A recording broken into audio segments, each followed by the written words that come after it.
அனைவருக்கும் என் இனிய காலை வணக்கம். என் பேர் சாதனா. நான் 12th C படிக்கிறேன். நான் இன்னைக்கு படித்த புக் பேர் ஏமாற்றாதே ஏமாறாதே. இதை எழுதினவர் சுகி சிவம் அப்படிங்கிறவர் எழுதியிருக்காரு. இதுலேருந்து நான் தெரிஞ்சுக்கிட்ட கதை தான் உங்கள்கிட்ட பகிர்ந்துக்க வந்திருக்கேன். மனுஷங்களை நிறைய பேர் ஏமாத்துறாங்க இல்லையா? ஃபார் எக்ஸாம்பிள் திருடர்களாக இருக்கட்டும், திருடர்களை மனுஷங்களை ஏமாத்துறவங்க நம்ம நிறைய பேர் பார்த்துருப்போம். அதே மாதிரி இந்த கதையில கடவுளை ஏமாத்திருக்காரு. கடவுளை ஏமாற்றவே முடியாது இல்லையா? அவர் நம்மளோட ஒவ்வொரு மூமெண்ட்டையும் வாட்ச் பண்ணிட்டு இருக்காரு. அவர் எப்படி நம்ம ஏமாத்துறது அப்படின்னு சொல்லிட்டு யோசிக்கிற சில பேர் இதில் யோசிச்சிருப்பீங்க. இந்த கதை மூலிமா எப்படி கடவுளை ஏமாத்துறாங்க அப்படின்னு சொல்லிட்டு நான் சொல்ல வந்திருக்கேன். ஒருத்தருக்கு உடம்பு சரியில்லாமல் போகுது. அவர் கூட ஹாஸ்பிட்டலில் அட்மிட் பண்ணுறாங்க. அவருக்கு நினைவும் போயிடுது, மெமரி லாஸ் ஆகிட்டது. டாக்டர்ஸ்லாம் வருவாங்க, ட்ரீட்மெண்ட் பார்ப்பாங்க, மருந்து எழுதுவாங்க, இதை போய் வாங்கிட்டு வாங்க அப்படின்னு சொல்லிட்டு கொடுத்துட்டு காசை கரைக்கிறதுல இருந்திருக்காங்க. இதை பார்த்துட்டு இருந்த மனைவிக்கு இது சரிப்பட்டு வராது, நம்மளாதான் இது காலத்தில் இறங்கி பண்ணணும்னு சொல்லிட்டு அவங்க ஒரு பரம பக்தி, கடவுள் நம்பி நம்ம எதுவும் நேர்ந்து விடல அப்படின்னு சொல்லிட்டு பார்க்கையில அவங்க வீட்டில் மாட்டுக்கொட்டையில் ஒரு கொழுகுலுன்னு ஒரு பசு இருக்கு. அந்த பசுவை நேர்ந்து விடலான்னு சொல்லிட்டு கடவுள்கிட்ட போயிட்டு வேண்டுறாங்க. என்னன்னா, கடவுளே, என்னோட கணவனுக்கு நினைவு திரும்பி வந்துருச்சுன்னா இந்த பசுவை நான் உனக்கு நேர்ந்து விடுறேன், இந்த பசுவை வித்து காசுல கொண்டு நான் உண்டியல போடுறேன் அப்படின்னு சொல்லிட்டு வேண்டிக்கிறாங்க.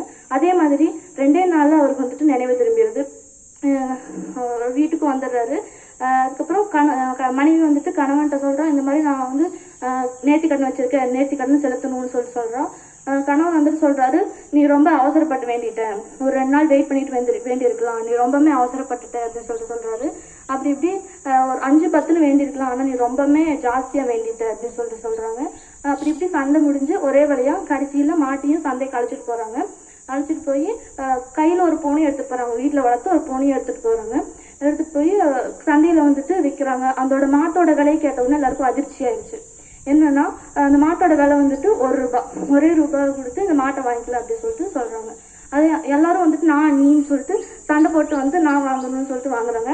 அது ஒரு நிபந்தனை வச்சாரு. என்னன்னா, இந்த மாட்டை வாங்கிக்கிறவங்க இந்த பூனையும் சேர்த்து தான் வாங்கிக்கணும் அப்படிங்கிறது. ஏன் இந்த பூனையும் சேர்த்து வாங்கிக்கணும் அப்படின்னா, இந்த பூனை இந்த மாட்டோட பால் குடிச்சுதான் வளர்ந்துருக்கு, அதனால இந்த பூனையும் சேர்த்து வாங்கிக்கிறவங்கள இந்த மாடு அப்படின்னு சொல்றாரு. அதே மாதிரி சரி பூனை எவ்வளோ அப்படின்னு சொல்லி கேட்கும்போது 3000 ரூபாய் அப்படின்னு சொல்றாரு. அதுக்கப்புறம் சரி நான் வாங்கிக்கிறேன்னு சொல்லிட்டு 3001 ரூபாய் கொடுத்து இந்த மாட்டையும் பூனையும் ஒருத்தர் வாங்கிட்டு போயிடுறாரு. இந்த 3001 ரூபாய் கொண்டு போயிட்டு 1 ரூபாய் கொண்டு போய் உண்டியல்ல போட்டு 3000 கொண்டு போய் மனைவி கையில கொடுக்குறாங்க. இப்போ பொதுவாக பூனைலாம் இன்னொரு வீட்டுக்கு போயிடுச்சுன்னா, நம்ம வீட்டுல இருந்து இன்னொரு வீட்டுக்கு போயிடுச்சுன்னா அந்த வீட்டுல இருந்து தங்காது, திரும்பி நம்ம வீட்டுக்கே வந்துடும் இல்லையா? அதனால அதே மாதிரி அந்த பூனையும் வீட்டுக்கு திரும்பி வந்துடுது. பூனையை வாங்கிட்டு போனவர் கத்துறாரு, என் பூனை உங்க வீட்டுக்கு வந்துருச்சு, என் பூனை எனக்கு வேணும் அப்படின்னு சொல்லிட்டு கத்துறாரு. சரி இரு, நானே உனக்கு பூனையை பிடிச்சி தரேன் அப்படிங்கிறாரு. பூனையை பிடிச்சி ஓடி போகும்போது அவர் கீழே தடுக்கி விழுந்துடுறாரு. காயமும் பட்டுடுது, நெஞ்சு வலியும் வந்துடுது, ஹார்ட் அட்டாக் வந்துடுது. டாக்டர்ஸ் பாக்குறாங்க. பார்த்துட்டு இதுக்கு ஊசி போடணும், மருந்தெல்லாம் எடுக்கணும் அப்படின்னு சொல்றாங்க. சரி மருந்து ஊசியெல்லாம் எவ்வளவு இருக்கும் அப்படின்னு சொல்லி கேட்கும்போது 3000 ரூபாய் இருக்கும் அப்படின்னு சொல்றாங்க. சரி உண்டியல்ல போடாம ஏமாத்தின காசை மனைவி 3000 ரூபாய் கொடுத்தாங்க இல்லையா, அந்த 3000 எடுத்துட்டு மனைவி ஹாஸ்பிட்டலுக்கு ஓடுறான். இந்த கதையிலேருந்து என்ன தெரிஞ்சது அப்படின்னா, நம்ம யாரையுமே ஏமாற்றக்கூடாது. அப்படி ஏமாத்தினோம்னா நம்மளும் ஒரு நாளைக்கு ஏமாந்துதான் போவோம். முக்கியமா கடவுளை ஏமாற்றவே கூடாது. நன்றி.